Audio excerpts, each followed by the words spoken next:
Selanjutnya mari kita ikuti acara selanjutnya, materi NDP yang akan disampaikan oleh Ibu Haja Ainul Masruroh SIMH selaku Ibu Rektor Universitas Islam Darul Ulum Lamongan. Kepada Ibu Rektor Ibu Ainul Masruroh disilahkan.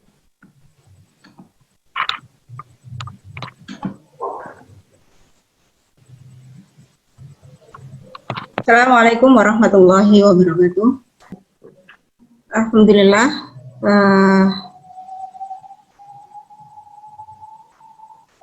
yang terhormat para wakil rektor di lingkungan Unisda, para pimpinan di lingkungan Unisda dari dekan, wakil dekan, kaprodi, unit, dan lembaga.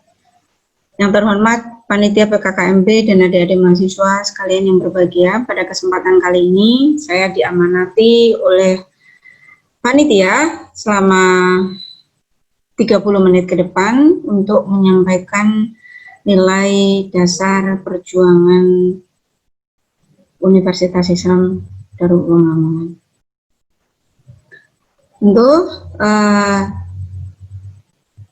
nanti saya berharap setelah penyampaian materi ada tanya jawab, kilas balik, sehingga kita bisa bersama-sama mendalami bagaimana dasar-dasar dari perjuangan yang dilakukan oleh para pendahulu di Universitas Islam Darul Ulum.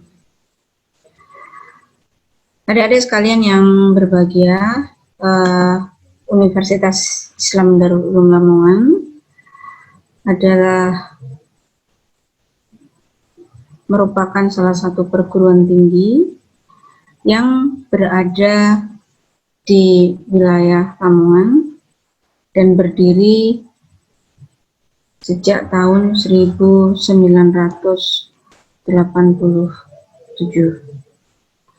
Jadi embrio dari Universitas Islam Darul Ulum Lamongan ini adalah berawal dari gagasan dari Kiai Haji Sofyan Abdul Wahab. Beliau adalah pengasuh pondok pesantren Matholiul Anwar yang kemudian menginginkan keberlangsungan pembelajaran bagi para santri.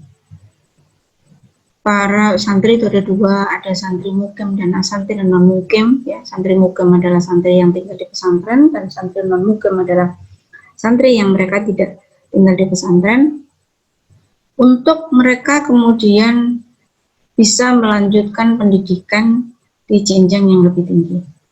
Jadi pondok pesantren Matholiul Anwar berada di daerah Kecamatan Karanggeneng. Nah, ini merupakan salah satu pondok pesantren yang sudah mempunyai unit-unit pada saat itu, dari mulai TK, kemudian MI, kemudian MTS dan Aliyah, dan kemudian pada tahun 87 diinginkan berdirinya universitas. Namun sebelum gagasan itu terlaksana, ternyata Kiai Haji Sofyan Abdul Wahab kemudian dipanggil kehadirat Allah Subhanahu wa Ta'ala, dan kemudian diteruskanlah hal itu oleh menantunya, yaitu Kiai Haji Maskuri Sodik sebagai pendiri Unisda. Adik-adik mahasiswa sekalian yang berbahagia, oleh Kiai Haji Maskuri Sodik pada saat itu animo untuk belajar mahasiswa terutama di Lamongan waktu itu luar biasa. Tetapi perguruan tinggi yang ada di sana di Lamongan masih sangat minim sekali. Sehingga pada tahun 1985, tentunya para adik belum lahir, ya, beberapa kelompok belajar dari Universitas Darul Ulum Jombang. Jadi dulu karena kampusnya tidak ada di sini, banyak orang yang kemudian belajar ke Undip Jombang. Dari Lamongan naik bus bersama-sama ke sana untuk menempuh perkuliahan. Sementara kita tahu sendiri kalau dari sisi Lamongan Tengah mau ke Jombang ini cukup cukup jauh, sekitar 2 jam, 2,5 jam. Kalau perbatasan Lamongan yang Imbang, kalau ke Jombang ya mungkin hanya sekitar setengah jam. Tetapi Lamongan ini, Unisda ini kan sebenarnya berada di tengah-tengah Kabupaten Lamongan. Nah, kelompok belajar ini pada tahun 1985 melakukan studi bersama, ya, menjadi salah satu embrio berdirinya Unisda. Karena banyak tuntutan orang-orang untuk kemudian didirikan kampus di daerah Sukodadi, di Lamongan, maka dari kelompok belajar ini pada tahun 1987 mulailah dilakukan pendirian Unisda. Jadi mulai dilakukan pengurusan izinnya, mulai dilakukan dicari tanahnya, mulai dicari gedung atau tempat belajarnya, sehingga kemudian pada tahun 1990 berdirilah secara formal kelembagaan berdirinya kampus Unisda ini. Jadi secara formal tahun 1990 Unisda ini kemudian baru berdiri.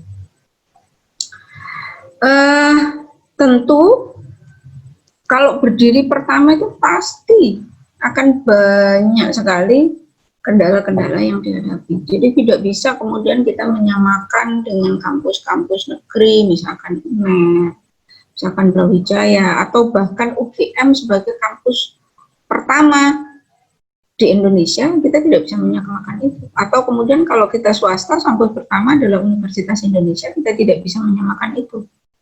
Karena kita baru berdiri secara formal pada tahun 1990. Sampai tahun 1995 tentu masih banyak hal yang harus dilakukan, termasuk adalah pembangunan landasan akademis, pembangunan manajemen, penataan manajemen, dan keprofesionalan. Jadi butuh dosen berapa, butuh karyawan berapa, butuh apa istilahnya, kelas berapa, butuh bangku berapa. Ini di tahun 1995. Kemudian pada tahun 2000 pemantapan landasan akademik, manajemen, dan profesional. Jadi sudah masuk tahun 2000, ini sudah ada gedungnya, sudah ada bangkunya, dosennya sudah ada, kemudian karyawannya sudah terpenuhi, sehingga kemudian Unisda mulai tahun 2000 sudah bisa beroperasional secara formal. Adik-adik sekalian yang berbahagia, karena berdirinya melalui proses yang luar biasa, maka sebenarnya Unisda ini dulu ya, terdiri dari beberapa sekolah tinggi. Jadi karena proses perizinan yang sangat rumit, ya, pada tahun 1990 itu kita masih terdiri dari Unisda, masih terdiri dari beberapa sekolah tinggi. Jadi bedanya universitas, bedanya institut, bedanya akademi, bedanya sekolah tinggi, itu beda-beda. Jadi saya urut dulu. Sekolah tinggi adalah jenjang pendidikan tinggi yang mengatur atau yang berisi program studi yang sama, misalkan sekolah tinggi ekonomi, sekolah tinggi ilmu tarbiyah, sekolah tinggi agama Islam. Yang diatur sekolah tinggi agama Islam apa? Ya ilmu-ilmu keislaman yang ada di situ, itu sekolah tinggi. Kemudian akademi adalah dalam jenjang yang sama, rumpun yang sama, tetapi tidak dalam jenjang S1, yaitu hanya pada jenjang diploma. Nah, ini akademi. Kemudian ada institut. Nah, bedanya apa? Bedanya apa? Institut ini adalah misalkan Institut Agama Islam Negeri, Institut Agama Islam mana, atau kemudian Institut Teknologi. Ilmu-ilmu yang diajarkan di sana adalah satu rumpun yang terkait dengan keilmuan institut tersebut. Misalkan kalau Institut Teknologi Pendidikan, maka yang prodi yang akan ada di situ, jurusan yang ditawarkan di situ adalah terkait dengan teknologi pendidikan, ilmu-ilmu pendidikan, itu institut. Tetapi jurusannya jauh lebih banyak dibanding sekolah tinggi. Kalau tadi sekolah tinggi jurusannya ya hanya terbatas, misalkan sekolah tinggi ilmu tarbiyah, maka terbatas hanya pada keilmuan tarbiyah saja. Institut rumpunnya lebih banyak. Nah, yang terakhir adalah universitas. Kalau kemudian universitas, maka keilmuan atau program studi yang ada di situ harus terdiri dari dua. Yang kita kenal biasanya adalah ilmu eksak dan ilmu sosial, ya. Jadi untuk disebut universitas, sebuah perguruan tinggi harus memiliki dua prodi tersebut dengan porsi sekitar 70-30. Jadi bisa jadi 70 adalah untuk ilmu sosial, kemudian 30-nya untuk ilmu eksak. Nah, apakah itu didapat ketika di institut? Kalau memang rumpun prodinya adalah teknologi, maka ilmunya kebanyakan akan ilmu-ilmu eksak. Kalau kemudian institutnya adalah terkait dengan Institut Agama Islam misalkan, maka rumpunnya adalah ilmu-ilmu sosial. Nah, di universitas, di Unisda ini ada beberapa program studi, yaitu program studi sosial, ada dari Fakultas Ekonomi, Manajemen dan Akuntansi, kemudian pendidikan, ada pendidikan bahasa Indonesia, ada pendidikan bahasa Inggris, ada pendidikan matematika, kemudian ada ilmu hukum, ada fisik, terus ini adalah ilmu sosial. Nah, selain itu, karena harus disebut universitas, maka harus ada ilmu eksak. Apa di Unisda? Ada Fakultas Teknik dengan jurusan Teknik Arsitektur dan Teknik Sipil, ada Fakultas MIPA dengan jurusan Matematika dan Ilmu Pengetahuan Alam, murni, dan kemudian juga ada Fakultas Pertanian dengan jurusan Agroteknologi. Nah, ini adalah ilmu-ilmu eksak. Jadi universitas itu nggak akan lengkap kalau dia tidak terdiri dari dua keilmuan, yaitu ilmu eksak dan ilmu sosial. Ya, sampai di sini. Nah, pada tahun 95 ya, Unisda tadi saya kembali bercerita, belum berdiri yang namanya Unisda, belum berdiri yang namanya Universitas Islam Darul Ulum, tapi masih terdiri dari 6 sekolah tinggi, yaitu pertama Sekolah Tinggi Ilmu Hukum, Sekolah Tinggi Ilmu Pendidikan, Sekolah Tinggi Ilmu Pertanian, Sekolah Tinggi Ilmu Ekonomi,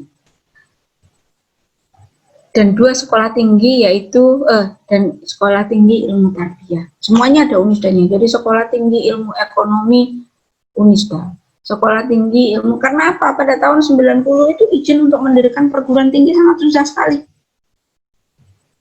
Tidak semudah saat ini. Tahun 1090 ini masanya masih masa Orde Baru. Jadi di mana memang pendirian segala apapun ya, pada masa Orde Baru ini harus melalui izin dari pemerintah yang sangat-sangat begitu sulit sekali, berbeda dengan masa sekarang. Jadi adik-adik mahasiswa tentu diuntungkan ya dengan lahir dan berkembang pada masa ini ya, sehingga bisa meningkatkan kemampuan, baik itu kemampuan secara intelektual, kemampuan secara sosial, sehingga nanti bisa bersama-sama mencerdaskan kehidupan bangsa, bisa bersama-sama nanti membawa bangsa ini, bangsa negara ini untuk semakin lebih maju sejajar dengan negara-negara lain. Nah, baru pada tahun 1997, ya, jadi tahun 1995 tadi masih 6 sekolah tinggi, tahun 1997 baru kemudian izin untuk dijadikannya merger. Bergabungnya 6 sekolah tinggi tersebut menjadi satu universitas yang kemudian disebut dengan UNISDA. Jadi sejarahnya panjang, mulai kelompok belajar tahun 1985, kemudian terdiri dari beberapa sekolah tinggi tahun 1990, kemudian baru 1997 inilah UNISDA pada dasarnya kemudian berdiri dengan nama UNISDA, Universitas Islam Darul Ulum. Dengan beberapa program studi tentunya kemudian ya, yang dari sekolah tinggi tadi akhirnya menjadi fakultas.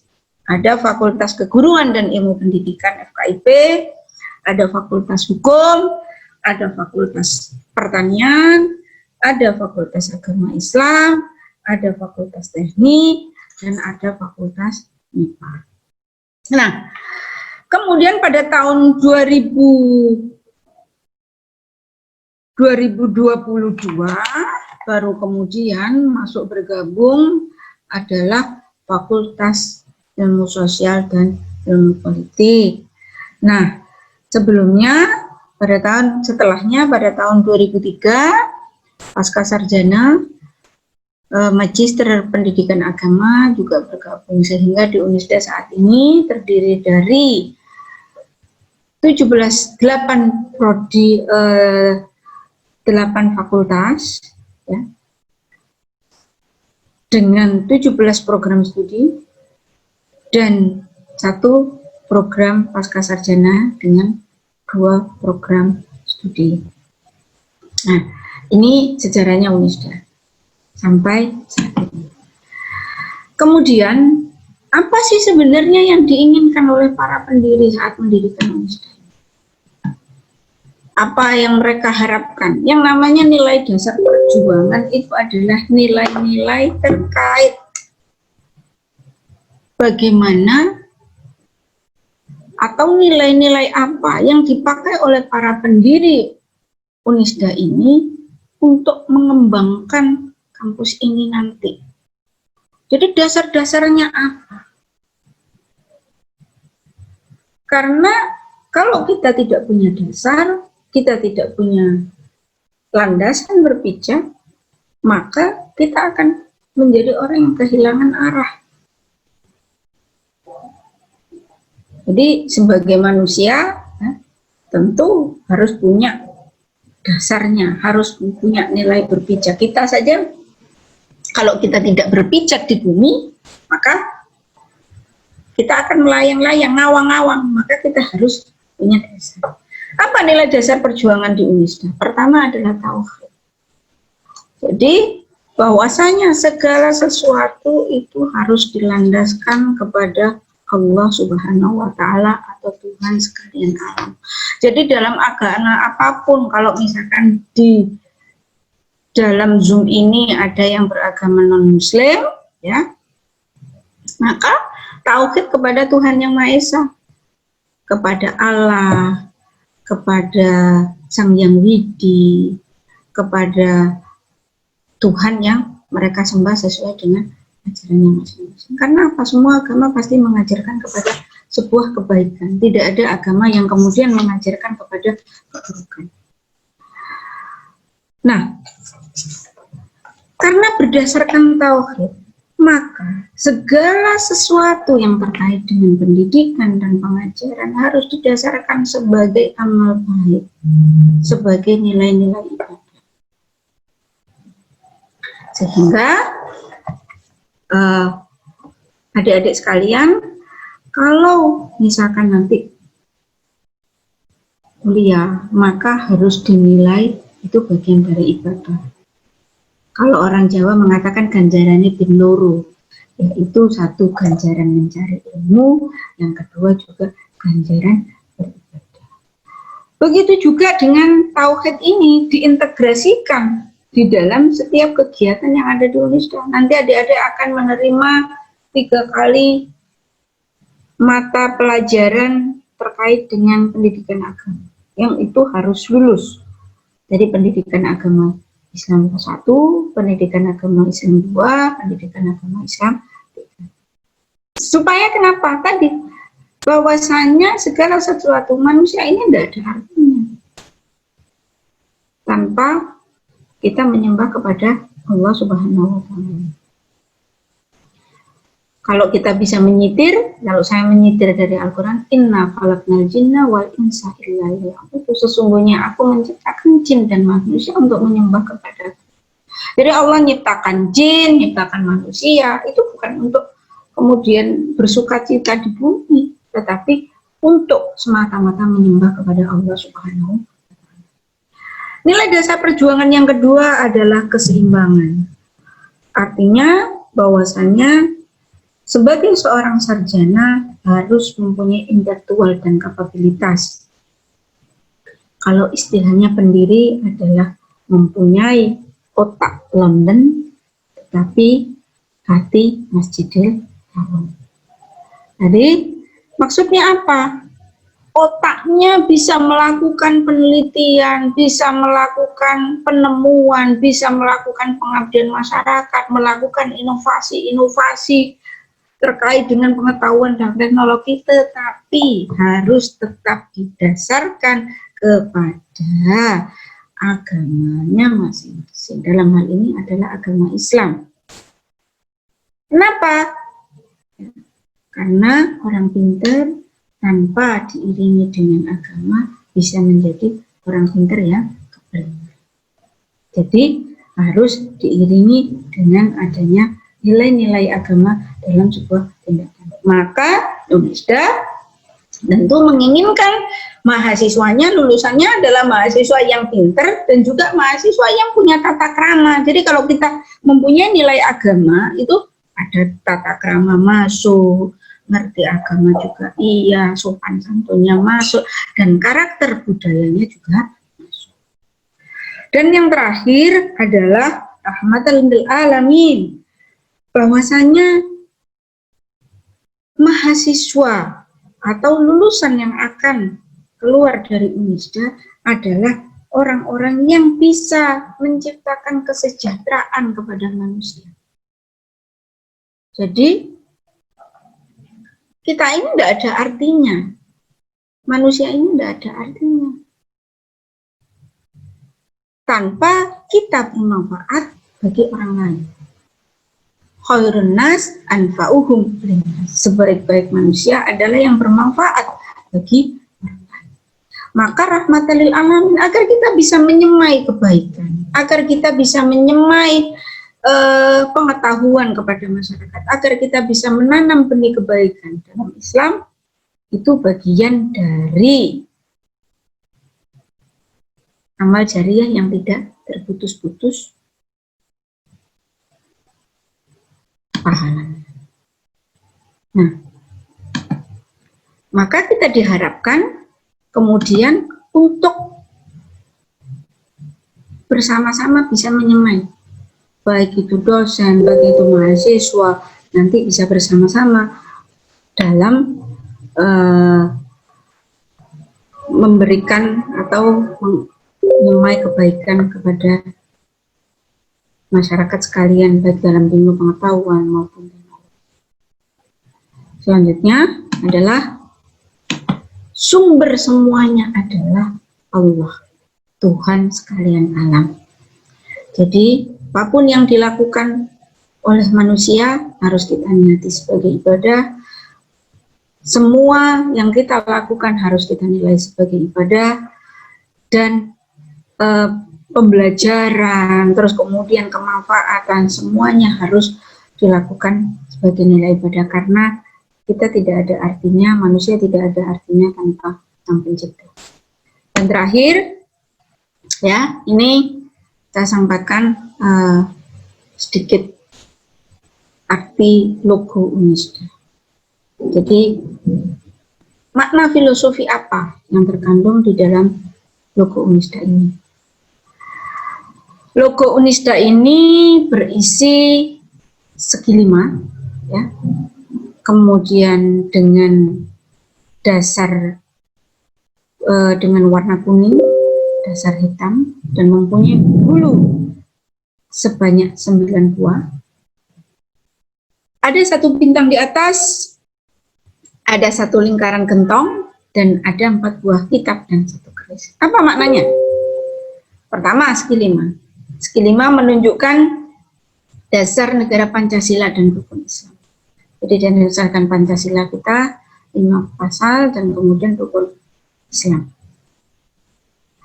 Kemudian ada sayap berwarna kuning, berarti mempunyai cita-cita yang tinggi. Jadi kalau kita melihat sayap itu kan rata-rata dimiliki oleh bangsa burung, bangsa unggas yang kemudian mereka bisa terbang. Intinya adalah bagaimana kita kemudian bisa mencapai cita-cita tinggi, cita-cita bersama UNISDA. Kemudian 1 bintang di atas berarti kejayaan UNISDA ini sepanjang masa, harapannya bahwasanya bisa menebar kebaikan, bisa menebar keilmuan, tidak hanya saat ini tetapi juga sampai nanti. Seperti universitas-universitas lain, Cambridge University, Oxford, yang kemudian puluhan tahun mereka menyebar keilmuan di dalam masyarakat. Kemudian ada genuk. Nah, tahu genuk? Genuk itu tempat menyimpan air, ya. Jadi tempat air sebagai lambang Kabupaten Lamongan, tempat air yang jernih yang dibutuhkan setiap jam. Jadi semua manusia itu pasti butuh air. Kita akan mati kalau nggak punya air. Kita akan mati kalau kemudian tidak minum. Sehingga genuk ini adalah lambang kejernihan, lambang kehidupan. Yang selanjutnya 4 kitab berarti pedoman Islam yang berhaluan ahli sunnah wal jamaah. Ada 4 mazhab, yaitu Syafi'i, Hanafi, Hambali, dan Maliki. Ini menjadi salah satu rujukan di dalam pengambilan hukum, di dalam pengambilan pedoman tata aturan di dalam agama Islam.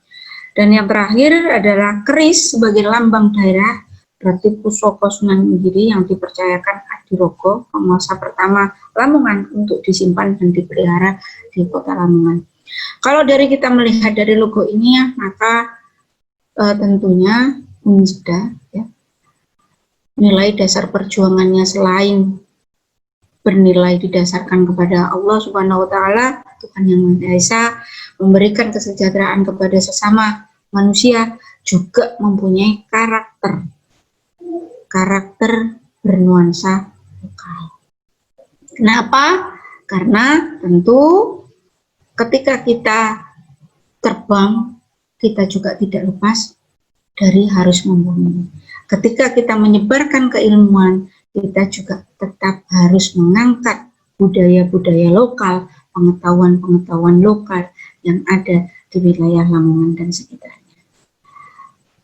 Jadi demikian materi nilai dasar perjuangan. Nanti karena waktunya hampir 30 menit, ya, karena nanti apabila ada pendalaman materi bisa dibaca di buku pedoman akademiknya UNISDA atau kemudian di buku panduan KKMP.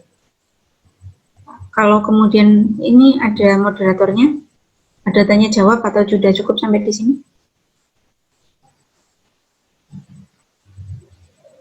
Halo? Oke, saya cukupkan sekian. Wallahu muwaffiq ila aqwamit thoriq. Wassalamualaikum warahmatullahi wabarakatuh.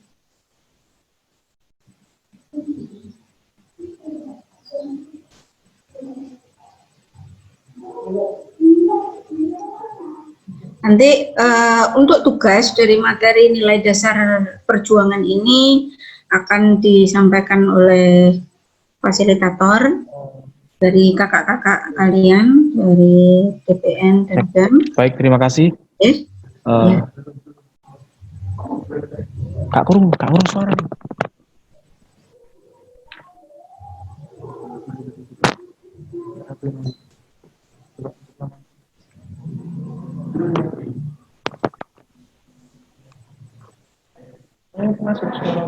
Cek. Cek. Adik-adik mahasiswa di belakang saya, ya, di belakang saya ini Unisda dilihat dari atas. Jadi nanti kalau ada kesempatan kita bisa bertatap muka bersama, ya, kita bisa melihat kampus ini secara langsung. Saya rasa adik-adik juga sudah pernah ada yang datang ke kampus Unisda, tetapi ini virtual background yang saya pakai ini adalah Unisda dilihat dari atas. Monggo, Mas Fasilitator.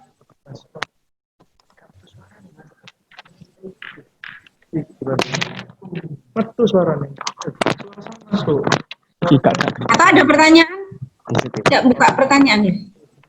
Iya, iya. Oke. Jadi, ngomong konsentrasi dulu. Iya.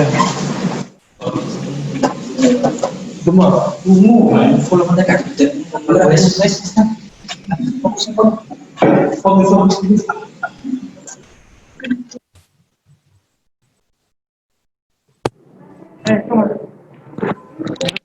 Cek. Dengar suaranya. Cek. Dengar suara. Kak dengar. Cek. Sudah? Yes. Yes. Pertanyaannya. Baik, terima kasih. Untuk selanjutnya adalah sesi tanya jawab. Untuk pertama, di sini kan saya sudah bagi bahwasanya ada 2 pertanyaan. Untuk pertanyaannya pertama bisa melalui live ya. Untuk pertanyaan kedua bisa melalui chat ya. Untuk pertanyaan-pertanyaan bisa langsung raise hand. Saya akan pilih.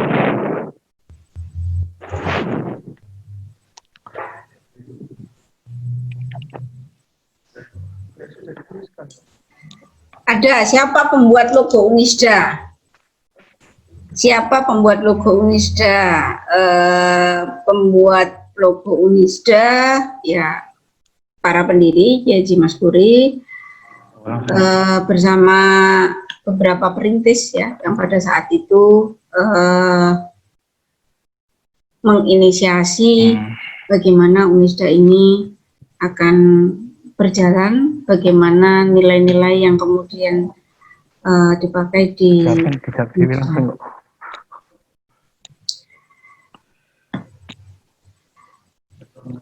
tadi ada menjelaskan ini akademi di tahun 97, sedangkan di Slavery Power tahun 1995. Jadi 1995 ini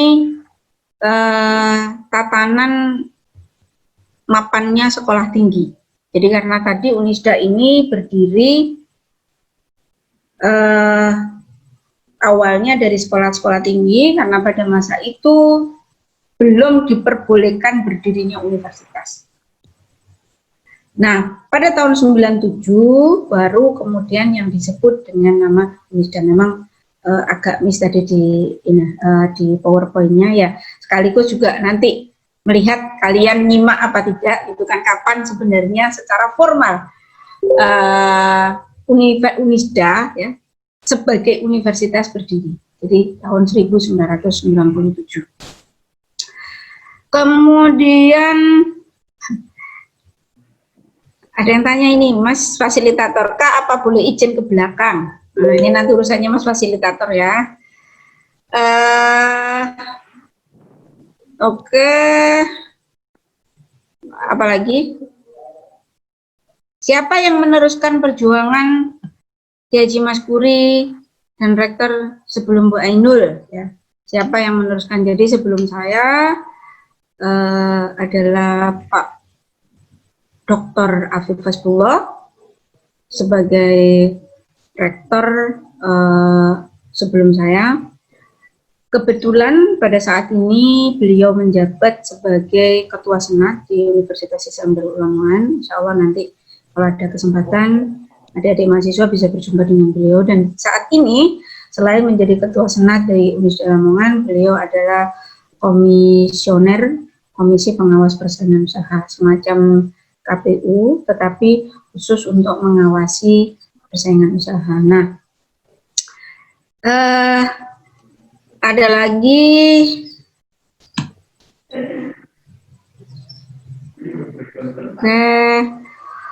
ini dari Visip Anis Junior. Untuk pendirian suatu instansi pendidikan tentu membutuhkan modal awal. Nah, untuk pendidikan Unisda sendiri, keuangan awal untuk membangun gedung menurutnya dibatas dari mana?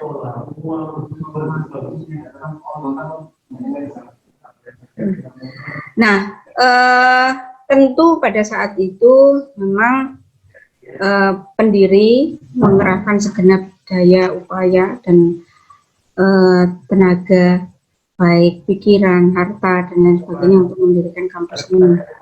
Sehingga dan juga ada bantuan dari masyarakat ketika mendirikan kampus ini pertama kali. Jadi kampus ini adalah kampus bersama, ya, yang juga didirikan oleh pendiri dan juga didirikan oleh masyarakat, terutama masyarakat yang sekitar daerah Pondok Pesantren Matlabul Anwar.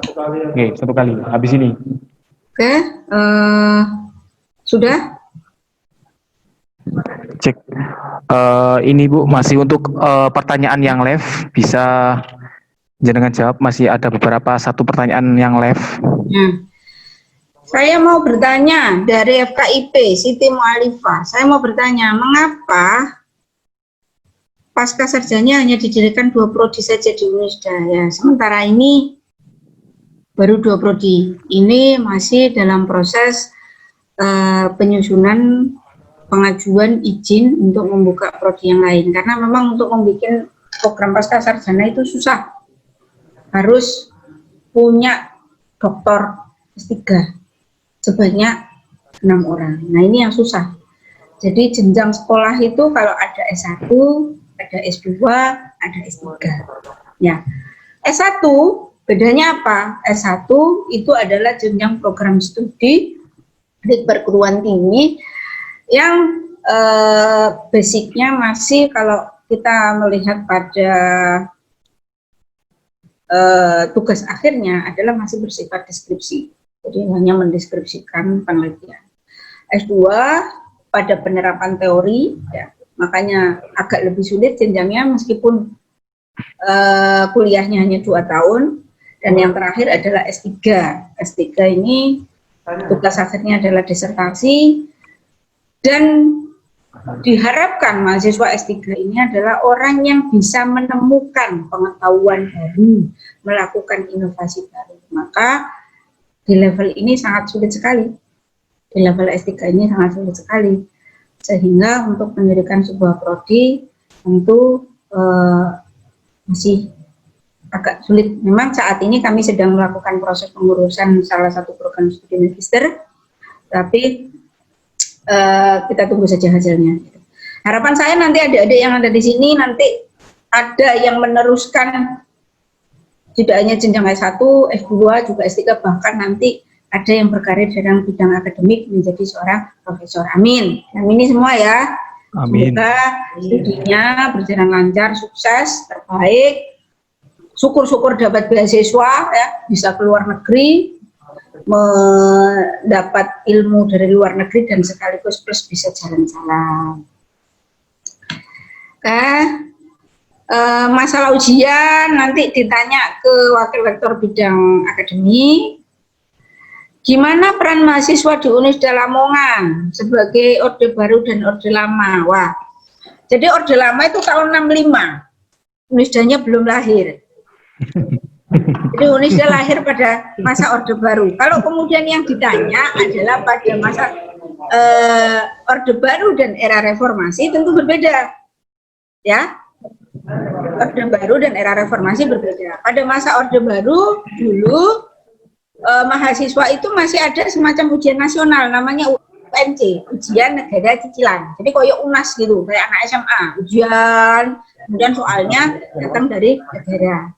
Nah, setelah tahun 2000, memasuki era reformasi, ini kemudian perguruan tinggi diberikan otonomi untuk menyelenggarakan ujian sendiri, bahkan kemudian otonomi untuk mengeluarkan ijazah sendiri. Nah, tuh kalau dulu semuanya ya kayak sama SMA itu, semuanya mulai ujian, mulai ijazah, semuanya dari negara, tetapi mulai tahun 2000 itu sudah dilakukan otonomi. Jadi bedanya Orde Baru dan Orde Reformasi. Siap. Kemudian ini kalau tanya Orde Lama, efek tadi malam nonton G30 SPKI mungkin ya. Saya mau bertanya dari Sri Wahyuni, Fakultas Teknik, bagaimana menurut Ibu tentang perbedaan pembangunan fakultas atau prodi yang ada di Unisda tahun lalu sampai tahun ini? Tahun lalu dengan tahun ini prodi di Unisda masih tetap sama. Hanya saja ada beberapa program ya, yang berbeda dari tahun lalu dengan sekarang. Contoh ya, yang sekarang dilakukan oleh Unisda dan saya harap adik-adik mahasiswa bisa mengikuti ini. Di tahun ini kita bersama 97 perguruan tinggi se-Indonesia melakukan pembelajaran daring. Jadi ada beberapa kampus, 11 kampus dari luar Jawa Timur yang mengikuti perkuliahan dengan dosen di Unisda secara daring. Ada dari Papua, ada dari Lampung, ada dari Kalimantan. Begitu juga dengan mahasiswa Unisda, ada yang mengikuti perkuliahan di tempat lain. Ada yang kuliahnya dia di Universitas Kristen, ada yang kuliahnya di negeri, ada, dan yang diambil apa? Hanya 1-2 mata kuliah, tidak semua. Tetapi mahasiswa Unisda bisa merasakan atmosfer seperti itu, meskipun memang baru 26 mahasiswa yang kita kirim. Sebelum Unisda, dari Ahmad Riki Syahrial, FE, sebelum Unisda kampus apa yang ada di Lamongan? Sebelum Unisda, kampus yang ada di Lamongan adalah kampus Universitas Sunan Giri. Tapi sekarang sudah berubah nama. Begitu saja.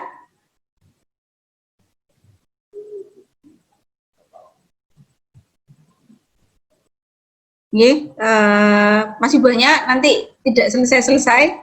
Nanti akan jawab juga, mungkin dibantu jawab oleh mas-mas fasilitator dari teman-teman dan mata DPR.